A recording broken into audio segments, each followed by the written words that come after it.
The Galactic Coalition mess hall aboard the Valiant Reach was a monument to efficiency. Every tray aligned. Every utensil counted. Every meal served with military precision. Sergeant Vale, a Krithani with scales that shimmered like polished steel and eyes that could detect a misplaced fork from 50 meters away, ruled this domain with an iron claw. Order, Vale's voice boomed across the metallic chamber, causing several younger crew members to flinch. Without order, we have chaos. Without discipline, we have animals. The mess hall functioned like clockwork under Vale's watchful gaze.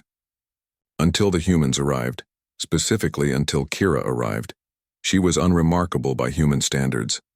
Average height, brown hair pulled into a practical ponytail, uniform always regulation perfect. But something about her presence disrupted Vale's carefully maintained equilibrium in ways the sergeant couldn't quantify or correct. It started with the cubs that the Valiant Reach housed several families from species whose young matured slowly. The Velrix cubs in particular were notorious troublemakers. Furry, six-limbed creatures whose curiosity consistently outpaced their sense of self-preservation. They darted between tables, knocked over serving trays, and treated meal times as recreational chaos. Vale had implemented 17 different disciplinary protocols. None worked. Then Kira walked into the mess hall on her first day aboard, and everything changed. The cubs stopped mid-rampage, their large golden eyes fixed on the human as she moved through the serving line with unhurried grace. She didn't command them, didn't even look at them. She simply existed, and somehow that was enough. Fascinating, muttered Dr. Kelnix, the ship's xenobiologist, watching from a corner table. I've never seen them so still. Vale dismissed it as coincidence. Cubs tired eventually. This was merely fortunate timing. But the next day when Kira entered the mess hall, 3 cubs appeared at her side carrying cups. Not just any cups, they'd selected them from the storage area, arranged by size and polished to a mirror shine. What is this? Vale demanded, stalking toward the peculiar procession. The smallest cub looked up at the sergeant with wide, innocent eyes. Cups for the human. I can see they are cups. Vale's tail lashed in frustration. Why are you organizing them? Why are you even touching the serving equipment? The human needs them, another cub said simply, as if this explained everything. Kira, for her part, seemed as confused as Vale felt. Thank you? But I only need 1 cup. The cubs chittered among themselves in their native dialect, then carefully selected the medium-sized cup, perfectly polished, no water spots, and presented it to Kira with both forepaws extended in what appeared to be a ceremonial gesture. She accepted it with the same quiet grace she brought to everything. That's very kind. The cubs beamed, an expression that involved far too many teeth to be comfortable, and scampered off to return the other cups to their proper places. In order, by size, without being asked. Vale stood frozen, cognitive processes stuttering. In 17 cycles, they've never. Over the following weeks, the phenomenon intensified. The cubs began arriving early to the mess hall before Kira's shift, preparing her preferred seating area. They organized condiments. They ensured her utensils were perfectly aligned.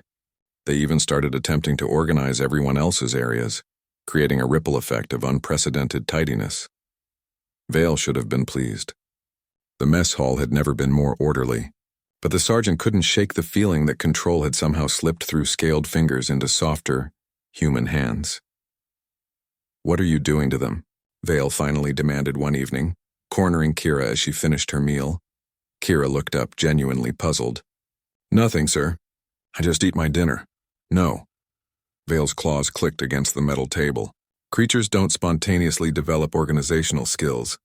I've tried 12 training programs, 4 reward systems, and 3 behavioral modification protocols. Nothing worked. Then you arrive and suddenly they're arranging items by size and reflective qualities? Maybe they just needed time to mature? Kira offered. Velrix cubs don't mature for another 8 cycles. Kira considered this, taking a slow sip from her perfectly polished cup. On Earth, we have a saying, children will live up or down to your expectations of them. I had expectations. Vale protested. I had rules. Consequences. Structure. Yes, sir. You did. Kira's voice remained gentle. But did you ever show them why order mattered? Or just that disorder would be punished? Vale's scales rippled, a sign of deep discomfort. Order is self-evidently important. It doesn't require explanation. To you, maybe. Kira gestured to where the cubs were carefully stacking cleaned trays, checking each one for spots. But cubs learn by mimicking what they see valued by those they care about. You showed them order through force. They learned to avoid punishment. But they never understood purpose. And you showed them purpose? Vale's tone dripped with skepticism. I didn't show them anything. Kira smiled softly. I just appreciated what they offered. When they brought me those cups that first time, they were trying to help in the only way they knew how. They saw I needed something and they tried to provide it. I could have refused. Could have told them they were breaking protocol. Instead, I said thank you. Vale's tail went very still. That's it? Gratitude? Gratitude shows someone their actions have meaning. That they matter. That they've contributed something valuable. Kira stood, collecting her tray with methodical care. The cubs had already positioned the disposal units for optimal efficiency. The cubs don't organize because they fear chaos. They organize because they've learned that thoughtful preparation makes others happy. That's a much stronger motivation than avoiding punishment. Long after Kira left, Vale remained in the empty mess hall, surrounded by unprecedented order. The sergeant had spent years demanding discipline, enforcing compliance, creating systems of control. But Kira had done something the Krithani warrior never considered. She'd made order feel like kindness.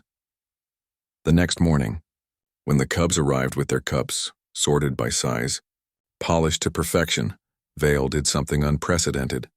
The sergeant smiled. Thank you, Vale said. These are excellent cups. The cubs' eyes went wide. Then they beamed, teeth and all, and scattered to prepare the rest of the mess hall with renewed enthusiasm. From her usual table, Kira caught Vale's eye and nodded once, a warrior's acknowledgement between equals. Perhaps humans weren't disrupting order after all. Perhaps they were just teaching everyone else what order was really for.